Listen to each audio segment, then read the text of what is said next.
আসসালামু আলাইকুম। কালকে একটা ভিডিও দেখছিলাম। নাজমুস সাকিব আমেরিকায় বসবাসকারী বাংলাদেশি সাংবাদিক। তিনি পলাতক ওবায়দুল কাদেরের সাক্ষাৎকার দিয়েছিলেন। তো এই সাক্ষাৎকারের প্রথম দিকে মনে হচ্ছিল যে তিনি রিসিভ করলেন, কথা বলছেন, কিন্তু এক পর্যায়ে নাজমুস সাকিবের বেশ ধারালো এবং কিছু কঠিন কঠিন প্রশ্নে তিনি এমন খেই হারায় ফেললেন। এক পর্যায়ে নাজমুস সাকিবকে দেখে নেবেন, আমরা আসলে আপনি আপনার মানে শেষ হয়ে যাবেন আপনি, বা আপনি পালায় যাবেন, ধ্বংস হয়ে যাবেন, নিশ্চিহ্ন হয়ে যাবেন, এই ধরনের মনোভাব।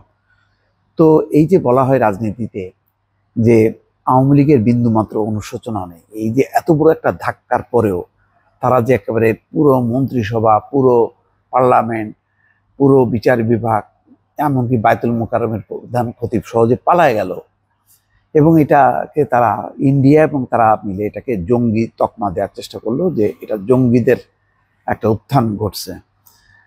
এটা দিয়ে তারা একটা নিজস্ব একটা বয়ান তৈরি করে বেশ তৃপ্তি অনুভব করছে যে তারা জঙ্গিবাদের বিরুদ্ধে লড়াই করতে যে তারা উৎখাত হয়েছে, তারা পরাজিত হয়েছে আপাতত, কিন্তু আবার দেশে আসলে তারা সেটা মানে সেই তার উসুল তুলে নেবে আর কি, মোট কথা পড়ায় গন্ডায় আদায় করে নেবে। এবং তখন বলছেন যে আমরা আসলে দেখা যাবে আপনার কি হয়, তখন আপনার খবর থাকবে না। এইভাবে হুমকি ধামকি দিয়ে যে ধরনের আচরণ, আসলে কোনো রকম বিন্দু মাত্র কোনো আত্ম উপলব্ধি নেই, এবং অনুশোচনা তো দূরের কথা, যে কোনো ভুল হয়েছে এইটা পর্যন্ত তারা স্বীকার করতে চান না। অথচ তার কি ছিল যে পালাবো না, অথচ নিজেই বলছেন ভারতীয় একটা গণমাধ্যমে যে 5 ঘন্টা বাথরুমের মধ্যে লুকায় ছিল,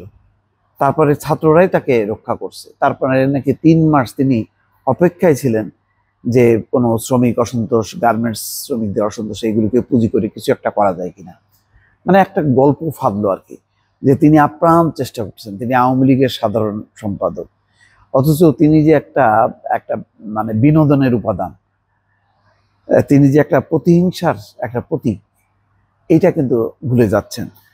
একজন একটা দলের, এত বড় দলের একটা সেক্রেটারি কিভাবে একটা সাংবাদিককে ফেস করতে হয়, কিভাবে উত্তর দিতে হয়, সাংবাদিকের যে কোনো আক্রমণাত্মক বা কঠিন প্রশ্নেও নিজেকে সামাল দিয়ে মাথা ঠান্ডা করে সেগুলি ফেস করতে হয়, এই মানসিকতা পর্যন্ত নেই। আর এরা এত বড় দল চালাইছে, কিভাবে চালাইছে, কেমনে চালাইছে আল্লাহ জানে। আমার কাছে খুবই আজকে এটা মানব জমিন ওই নাজমুস সাকিবের সাথে ওবায়দুল কাদেরের ইন্টারভিউ ভিত্তিতে রিপোর্ট করেছে যে কেন ওবায়দুল কাদের রেগে গেলেন। সেই রেগে যাওয়ার কাহিনী এখানে আছে। ইউটিউব চ্যানেল নাগরিক টিভিকে দেয়া সাক্ষাৎকারে ছাত্র জনতার অভ্যুত্থানের মুখে ক্ষমতাচ্যুত আওয়ামী লীগের সাধারণ সম্পাদক ওবায়দুল কাদের কথা বলেছেন চ্যানেলটির এডিটর ইন চিফ নাজমুস সাকিবের সঙ্গে।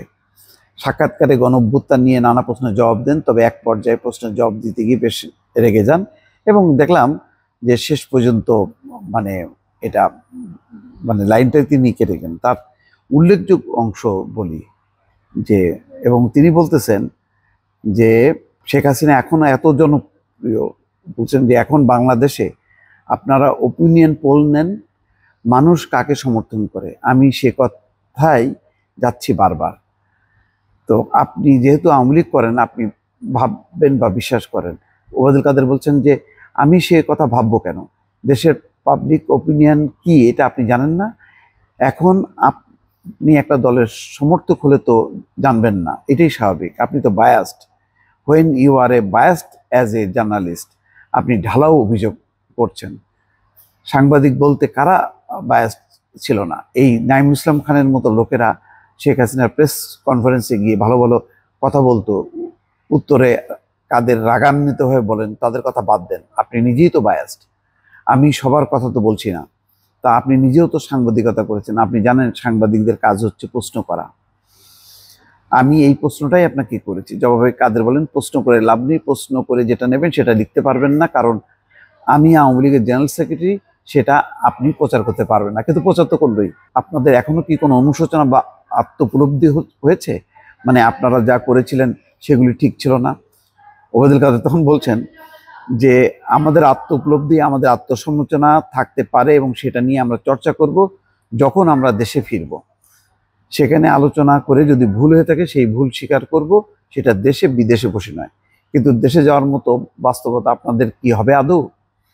কারণ আপনাদের নেতা কর্মীরা তো সবাই পলাতক, বেশিরভাগই। কাউকে তো আমরা দেখতে পাচ্ছি না। এমন প্রশ্নের জবাবে ওবায়দুল কাদের বলেন, the sun rises a but deny before. এই ইংরেজিটার বাংলা একটু আপনি ভাবেন।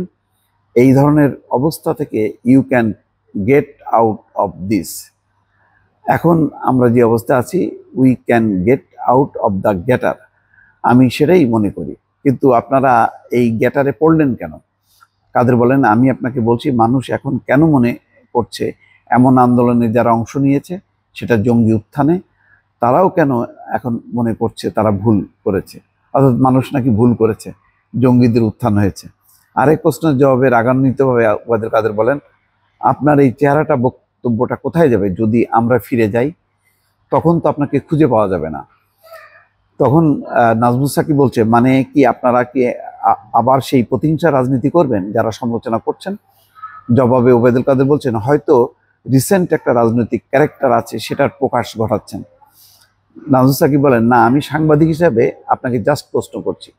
ওবায়দুল কাদের বলেন, you are not a journalist, you are biased, partial journalist.